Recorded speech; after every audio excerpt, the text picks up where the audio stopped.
रूस ने victory day parade में अपनी एटमी ताकत भी दिखाई है। Thermo nuclear RS-24 yards intercontinental ballistic missile का प्रदर्शन किया है रूस ने। इस्कैंडर M मिसाइल सिस्टम को भी परेड में शामिल किया रूस ने।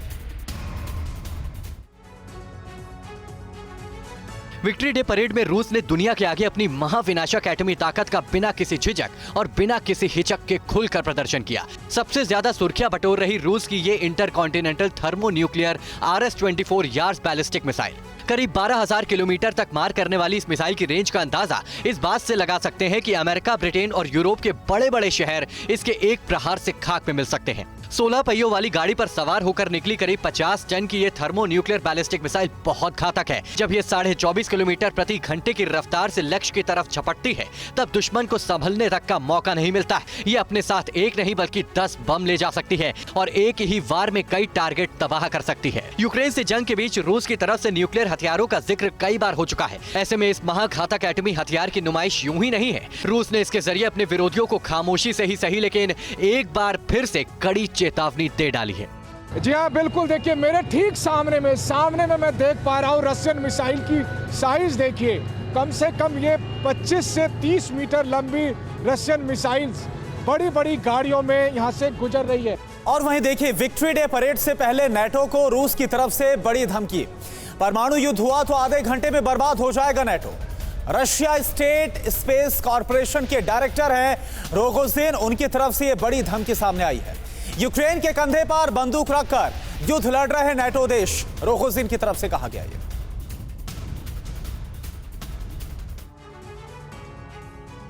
मॉस्को में अपनी सैन्य ताकत का प्रदर्शन करने से चंद घंटे पहले रूस ने जो धमकी दी है, उससे पूरी दुनिया सख्ते में आ गई है। रशिया स्टेट स्पेस कॉर्पोरेशन के डायरेक्टर दिमित्री रोगोजिन ने नाटो को महज 30 मिनट में खत्म करने की धमकी दे दी है।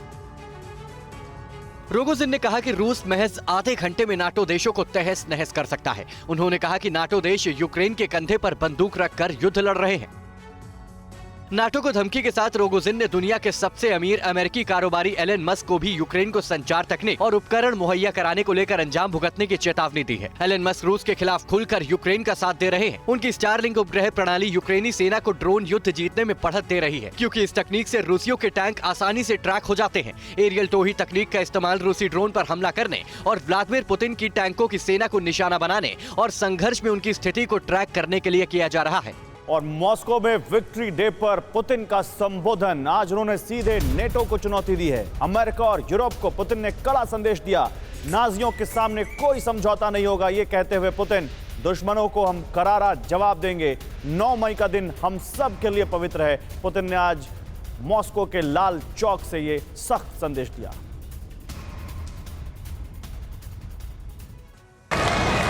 विक्ट्री डे पर अपने सैन्य शक्ति का प्रचंड प्रदर्शन कर रहे रूस ने न्यूक्लियर खतरे का जिक्र किया और लगे हाथ अमेरिका, नेटो और यूरोप के नाम बड़ी चेतावनी जारी कर दी।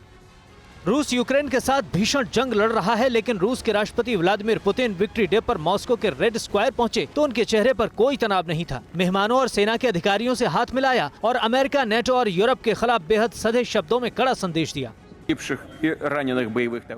नेटो ने हमारे आसपास सैन्य विकास शुरू किया। पश्चिमी देश हमारे बॉर्डर पर एटमी हथियार तैनात कर रहे हैं। अमेरिका शुरू से ही रूस को टारगेट करता रहा है। नाजियों से कोई समझौता नहीं होगा। हम दुश्मन देशों को करारा जवाब देंगे।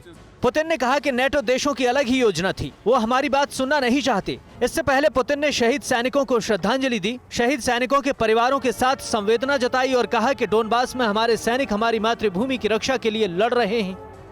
विक्ट्री डे पर पुतिन ने अपनी बातों से रूस का रुख साफ कर दिया। उनका मैसेज क्लियर है कि रूस न तो थका है न रुका है और झुकने का तो सवाल ही नहीं है। यूक्रेन और उसके मददगारों के खिलाफ उसकी मुहिम आगे भी जारी रहेगी। और देखिए, जहां एक तरफ पुतिन की तरफ से धमकी सामने आई, वहीं पुतिन की इस स्पीच पर जेलेंस्की के सलाहकार की तरफ से पलटवार सामने आ गया। जेलेंस्की के सलाहकार पोडोलक ने जताई कड़ी प्रतिक्रिया। कहा, रूस यूक्रेन में अपनी महत्वाकांक्षा पूरी करने में जुटा हुआ है। रूस कब्जे के लिए यूक्रेन पर हमले कर रहा है, पोडोलक की तरफ से कहा गया। पुतिन ने भाषण में नेटो पर निशाना साधा था। Все говорило о том, что столкновение с неонацистами. विक्ट्री डे के मौके पर मॉस्को के रेड स्क्वायर पर रूसी राष्ट्रपति पुतिन ने एक साथ नाटो, पश्चिमी देश और अमेरिका पर निशाना साधा, नाजियों से समझौता नहीं करने की बात की। इस बार यूक्रेन के राष्ट्रपति जेलेंस्की के सलाहकार मिखाइलो पोडोलक ने कड़ी प्रतिक्रिया दी और कहा कि रूस यूक्रेन में अपनी महत्वाकांक्षा पूरी करने के लिए हमले कर रहा है।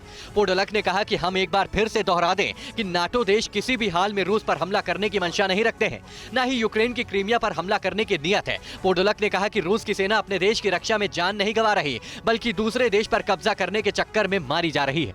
जेलेंस्की के सलाहकार ने कहा कि इस जंग का कोई तार्किक कारण नहीं है, ये सिर्फ रूस की शाही ख्वाहिश है, जिसे पूरा करने के लिए पुतिन पूरे यूक्रेन को तबाह कर रहे हैं।